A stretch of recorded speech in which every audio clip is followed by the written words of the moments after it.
Hi friends, నా పేరు సతీష్ బాబు. ప్రముఖ క్రైస్తవ సువార్థికుడు ప్రవీణ్ పగడాల అనుమానాస్పద స్థితిలో మరణించడం జరిగింది. అతను సోమవారం రాత్రి మరణించడం జరిగింది. అయితే బుధవారం ఆయన డెడ్ బాడీని అక్కడ ఉన్న స్థానికులు ఐడెంటిఫై చేయడం జరిగింది. తర్వాత ఆ మృతదేహాన్ని రాజమండ్రి హాస్పిటల్ కి తరలించడం జరిగింది. ఇక రాజమండ్రి హాస్పిటల్లో ఆ రోజంతా క్రైస్తవ బోధకులతో, అలాగే పాస్టర్ గారి సేవకులతో, అలాగే క్రైస్తవ సంఘ నాయకులతో ఆ ప్రభుత్వ హాస్పిటల్ మొత్తం ఉద్రిక్తంగా మారిపోయింది. అలాగే తూర్పు జిల్లాకు చెందిన క్రైస్తవ నాయకులు, క్రైస్తవ సంఘ సభ్యులు, తెలంగాణలోని పలు ప్రాంతాలకు చెందిన క్రైస్తవులు హాస్పిటల్ వద్దకు చేరుకున్నారు. అయితే పోలీసులు ఎఫ్ఐఆర్ లో యాక్సిడెంట్ వల్ల చనిపోవడం జరిగిందని వాళ్ళైతే కేసు ఫైల్ చేయడం జరిగింది. అయితే అక్కడ ఉన్న వాళ్ళు ప్రవీణ్ కుమార్ ప్రమాదవశాత్తు చనిపోలేదని, ఆయన హత్యకు గురయ్యారని పేర్కొంటూ అక్కడ నిరసనలు అయితే వ్యక్తం చేయడం జరిగింది. అలాగే ప్రవీణ్ మృతికి సంబంధించి దర్యాప్తు అనేది వేగవంతంగా జరుగుతుందని రాజమండ్రి ఎస్ఐ అయినటువంటి ఎస్పీ నరసింహ కిషోర్ తెలపడం జరిగింది. ప్రస్తుతం అనుమానాస్పద మృతి కింద కేసు అయితే నమోదు చేయడం జరిగిందని ఆయన చెప్పాడు. కొవ్వూరు డిఎస్పీ అయినటువంటి దేవకుమార్ ఆధ్వర్యంలో 5 ప్రత్యేక బృందాలతో దర్యాప్తు అయితే చేస్తున్నారు. ఇక పాస్టర్ ప్రవీణ్ కుమార్ గారు, ఇంతకీ ఈ ప్రవీణ్ కుమార్ ఎవరని చాలా మందికి అయితే ఒక డౌట్ అయితే ఉంటుంది కదా. సో అసలు ఈ ప్రవీణ్ కుమార్ ఎవరనేది ఇప్పుడు చూద్దాము. ప్రవీణ్ కడప జిల్లాకు చెందిన వాళ్ళు. అతని తల్లి కడపలోని ప్రొద్దుటూరు ప్రాంతానికి చెందింది. అతని తండ్రి ఏ ప్రాంతానికి చెందినవాడు అనేది ఖచ్చితమైన ఇన్ఫర్మేషన్ అయితే లేదు. ఆయన తల్లి క్రిస్టియన్ కాగా అతని తండ్రి ముస్లిము. అంతేకాకుండా అతని తండ్రి ముస్లిం మతాన్ని అనుసరించేవాడు. చిన్నప్పటి నుంచి ప్రవీణ్ ఎంతో బాగా చదువుకునేవాడు. ఆయనకు ఒక అన్నయ్య కూడా ఉన్నారు. ఆయనకు మొదటి నుంచి చదువుతో పాటు సామాజిక అంశాలపైన, అలాగే క్రియేటివిటీ పైన అతనికి ఎక్కువగా ఆసక్తి ఉండేది. ప్రవీణ్ గారికి అన్న ఉన్నాడని చెప్పుకున్నాం కదా. అయితే అతని అన్న పైన అతని స్నేహితుడు ఒకరు అతనిపై కత్తి విసిరాడు. అది తెలుసుకున్న ప్రవీణ్ గారికి విపరీతమైన కోపం వచ్చింది. అతని అన్నని కొట్టిన వ్యక్తిని కొట్టడానికి ప్రవీణ్ గారు అలాగే ఇంకా 2 కలిసి వెళ్లి అతనిని చితకబాదడం జరిగింది. ఎవరినైతే కుమార్ గారిని కొట్టాడో అతను స్పృహ తప్పి పడిపోవడం జరిగింది. అయితే అతను చనిపోయాడు అనుకుని అతన్ని తీసుకువెళ్లి తుప్పలో పడేయడం జరిగింది. దాని తర్వాత అతను స్పృహ వచ్చి పోలీసులకు కంప్లైంట్ చేయడం జరిగింది. అప్పటి సమయంలో ప్రవీణ్ గారి మావయ్య గారి అక్క అక్కడ సిఐగా ఉన్నారు.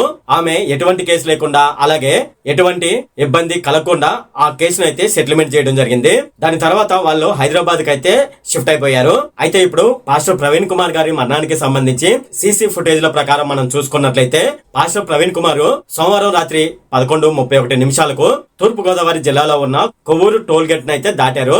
సో ఇక్కడ సీసీ ఫుటేజ్ అయితే కనిపిస్తుంది, ఒకసారి చూడండి. తర్వాత 11:42 అతని బుల్లెట్ నయారా పెట్రోల్ బంక్ వద్దకు చేరుకుంది. ఇక టోల్ గేట్ దగ్గర నుంచి అలాగే నయారా పెట్రోల్ బంక్ వరకు మనం చూసుకున్నట్లయితే సుమారుగా 10 నుంచి 11 కిలోమీటర్ల వరకు అయితే ఉంటుంది. సరిగ్గా పెట్రోల్ బంక్ ఎదురుగా ఉన్న రోడ్డుపై నుంచి ఎడమ వైపున ఉన్న గట్టు క్రిందకు ప్రవీణ్ బుల్లెట్ తో సహా కిందకు పడిపోయారు. అయితే ఆ సంఘటన జరిగినప్పుడు ఎవరు అతన్ని గ్రహించలేదు. తెల్లవారుజామున అతను ప్రవీణ్ గా గుర్తించడం జరిగింది. దాని తర్వాత అతన్ని రాజమండ్రి ప్రభుత్వ హాస్పిటల్ కి అయితే తీసుకువెళ్లడం జరిగింది. అయితే అక్కడ ప్రవీణ్ అభిమానులు మాకు న్యాయం కావాలని చెప్పేసి అక్కడ నినాదాలు చేయడం జరిగింది. దానికి సంబంధించిన వీడియో ఒకసారి చూడండి.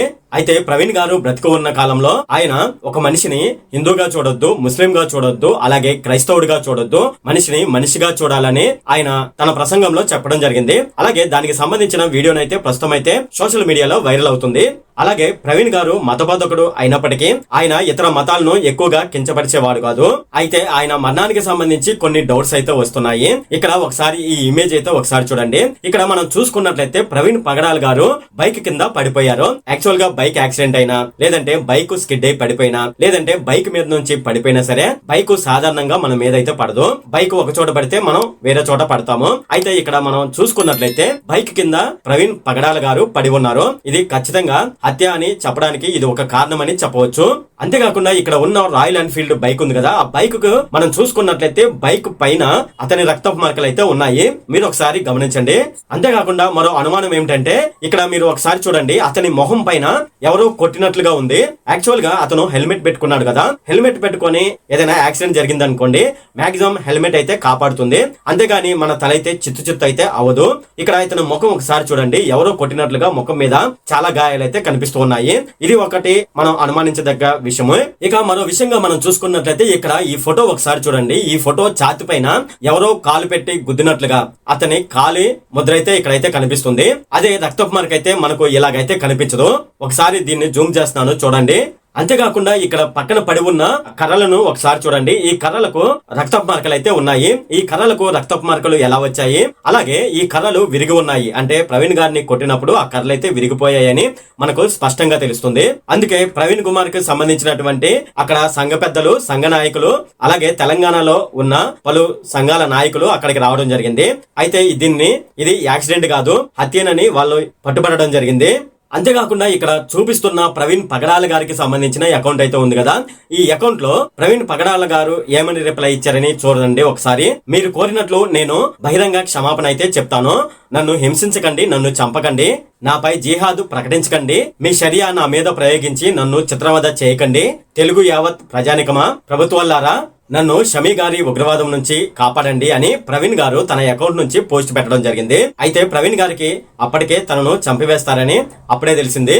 అయితే ఇప్పుడు నేను చూపెట్టినటువంటి ప్రూఫ్స్ అలాగే కారణాలు కూడా మనం చెప్పుకోవాలంటే ప్రవీణ్ గారిని హత్య చేసే ఉంటారని స్పష్టంగా అర్థమవుతుంది. అలాగే ప్రవీణ్ గారి మృతికి సంబంధించి ప్రజాశాంతి పార్టీ అధ్యక్షుడు అయినటువంటి కేఏ పాల్ గారు కూడా మాట్లాడడం జరిగింది. ఆయన ఏం మాట్లాడారు ఏంటి అనేది చూడండి. ఇప్పుడే ఢిల్లీ నుంచి విజయవాడ ఎయిర్పోర్ట్ కు వస్తప్పుడు ఇప్పుడే ప్రెసిడెంట్ కాల్ చేశారు. ప్రవీణ్ పగడాల విజయవాడ నుంచి వస్తుండగా బై రోడ్డు కొవ్వూరు దాటిన తరువాత ఆయన్ని చంపేసి యాక్సిడెంట్ గా సృష్టించారని వింటున్నాను.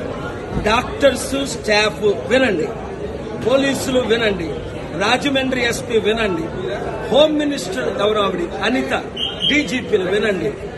ఇన్వెస్టిగేషన్ సరిగ్గా చేసి న్యాయాన్ని ఇమీడియట్ గా జరిగించకపోతే తగిన చర్యలు తీసుకోవడం జరుగుతుంది. దేవుడు క్షమించడు, నేను క్షమించను. రాజమండ్రి వచ్చానంటే రేపు రచ్చ అయిపోద్ది. ఇమీడియట్ గా ఎఫ్ఐఆర్ ఫైల్ చేయండి, ప్రాపర్ ఇన్వెస్టిగేషన్ చేయించండి, వెంటనే చర్యలు తీసుకోండి. చంద్రబాబు నాయుడు గారు మీరు పర్సనల్ గా ఇన్స్ట్రక్షన్స్ ఇవ్వండి. ఎందుకంటే ఈ మధ్యన పవన్ కళ్యాణ్ రెచ్చగొట్టిన మాట్లాడాడే, అందుకు ఇది జరిగిందని ఆయన ఫోన్ ట్యాప్ చేయండి. ఎవరెవరు ఆయనకు శత్రువులు ఉన్నారో ఇన్వెస్టిగేట్ చేయండి. ఇవన్నీ చేసి న్యాయం చేయండి, లేదా చిత్తుగా ఏం చేస్తారో మీకు తెలుసు. Thank you. అలాగే ప్రవీణ్ గారి మృతికి సంబంధించి మన ముఖ్యమంత్రి అయిన చంద్రబాబు నాయుడు గారి దృష్టికి వెళ్లడం జరిగింది. అయితే చంద్రబాబు నాయుడు గారు కూడా త్వరగా విచారణ జరపాలని పోలీసు అధికారులకు అయితే విజ్ఞప్తి చేయడం జరిగింది. అయితే ప్రవీణ్ గారు ఇతర మతాల గురించి అలాగే మతాలలోని వాళ్ళ దేవుళ్ళ గురించి అయితే నెగిటివ్ గా మాట్లాడడం జరిగింది.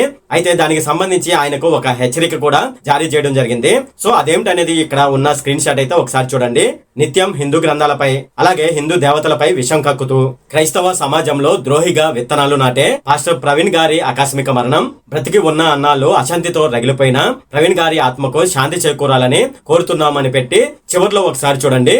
నెక్స్ట్ పాస్టర్ అజయ్ గాడని బీజేపీ లోగోతో చిన్న తరణి బీజేపీ అని ఒక ఆయన అయితే పోస్ట్ చేయడం జరిగింది. ఇటువంటివి ప్రవీణ్ గారికి ముందే రావడం జరిగింది. సో అప్పటికి ఆయన మరణం ఆయనకే బహుశా తెలిసి ఉంటుందేమో. ఇటువంటి వార్తలు మనకు ప్రవీణ్ గారిని హత్య చేసి యాక్సిడెంట్ గా చిత్రీకరించారని తెలుస్తుంది.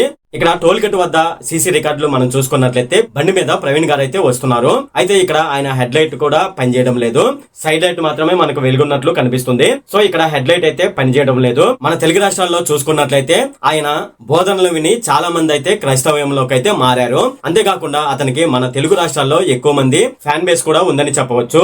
అలాగే కేఏ పాల్ గారు పోస్ట్ మార్టం జరుగుతున్న గది లోపలికి వెళ్దామని అతను ప్రయత్నించగా అతన్ని పోలీసులు అడ్డుకోవడం జరిగింది. అంతేకాకుండా అతను చనిపోయినప్పుడు అతని శరీరం పైన గాయాలు ఉన్నట్లు అతని అనుచరులు అయితే చెప్పడం జరిగింది. ఆయన అనుచరులు ఈ సంఘటనపై అనుమానాలు అయితే వ్యక్తం చేశారు. మరోవైపు చూసుకున్నట్లయితే హైదరాబాద్ కు చెందిన ప్రవీణ్ పగడాల గారు రాజమండ్రికి ఎందుకు వెళ్లారనేది అసలు తెలియడం లేదు. అసలు ఆయన హైదరాబాద్ నుంచి రాజమండ్రికి బైక్ పైన ఎందుకు వెళ్లారు అనే విషయం కూడా ఎవరికి తెలియడం లేదు. అతను వెళ్తే బస్సులో గానీ ట్రైన్ లో గానీ వెళ్ళవచ్చు కదా, లేదంటే అతనికి సొంతంగా కారు ఉన్నట్లయితే కారులో వెళ్ళవచ్చు కదా, బైక్ పైన ఎందుకు వెళ్లారు అనేది అనుమానం అయితే వస్తుంది. అంతేకాకుండా పాస్టర్ ప్రవీణ్ గారి స్నేహితులు అలాగే అనుచరులు ఏమని చెప్తున్నారని చూసుకున్నట్లయితే ప్రవీణ్ గారు బైక్ పైన వెళ్తున్నప్పుడు వెనక నుంచి ఎవరో వచ్చి గట్టిగా ఢీ కొన్నారని వాళ్ళైతే చెప్తున్నారు. అంతేకాకుండా ఆయన బైక్ వెనకాల మనం చూసుకున్నట్లయితే కొద్దిగా యాక్సిడెంట్ అయినట్లుగా బైక్ వెనకాల అయితే మనకు కనిపిస్తుంది. అలాగే ప్రవీణ్ కుమార్ గారి ఒంటిపైన గాయాలు ఉన్నట్లు ప్రవీణ్ కుమార్ గారి స్నేహితులు అలాగే అనుచరులు కొంతమంది పాస్టర్లు సమగ్ర విచారణ జరపాలని డిమాండ్ చేస్తున్నారు. మరోవైపు పోలీసులు చూసుకున్నట్లయితే ప్రవీణ్ పగడాల గారి మృతి గురించి వేగంగా దర్యాప్తు అయితే చేస్తున్నారు. ఎయిర్పోర్ట్ నుంచి ఘటనా స్థలం వరకు సీసీ ఫుటేజీలను అయితే పరిశీలిస్తున్నారు. మరోవైపు చూసుకున్నట్లయితే పాస్టర్ ప్రవీణ్ కుమార్ గారి మరణానికి సంబంధించి ప్రముఖులు, మత పెద్దలు సంతాపం అయితే వ్యక్తం చేశారు. అయితే పాస్టర్ ప్రవీణ్ కుమార్ గారు బైక్ మీద తిరిగే పరిస్థితి ఉండదని జీవి హర్ష కుమార్ అయితే చెప్తున్నాడు. అలాగే పాస్టర్ ప్రవీణ్ కుమార్ గారి మృతికి సంబంధించి సమగ్ర విచారణ జరపాలని ఆయన డిమాండ్ చేస్తున్నాడు. పాస్టర్ ప్రవీణ్ కుమార్ ప్రమాదంలో చనిపోలేదని, ఆయన మృతిపైన అనేక అనుమానాలు ఉన్నాయని, అనుమానాస్పద కేసుగా నమోదు చేసి దర్యాప్తు చేయాలని క్రైస్తవ సంఘ నాయకులు రాజమండ్రి జీహెచ్ఎంసీ వద్ద వాళ్ళైతే ఆందోళన వ్యక్తం చేశారు. అలాగే పాస్టర్ ప్రవీణ్ కుమార్ గారి మృతదేహం చూసిన వాళ్ళు ఎవరైనా సరే అది ప్రమాదంలా లేదని, కావాలనే అతన్ని చంపివేయడం జరిగిందని వాళ్ళైతే చెప్తున్నారు. అయితే పోలీసులు వెంటనే రంగంలోకి దిగి ఆయన మృతికి సంబంధించినటువంటి సీసీ ఫుటేజ్ ను సేకరించి అవి మీకు అందజేస్తామని వాళ్ళైతే చెప్పారు. అంతేకాకుండా ఈ విచారణ అనేది తాము కోరిన వ్యక్తి ఆధ్వర్యంలో జరగాలని కోరగా పోలీసులైతే అందుకు అంగీకరించడం జరిగింది. ఇది ఫ్రెండ్ పాస్టర్ ప్రవీణ్ కుమార్ గారి మృతికి సంబంధించిన పూర్తి వివరాలు.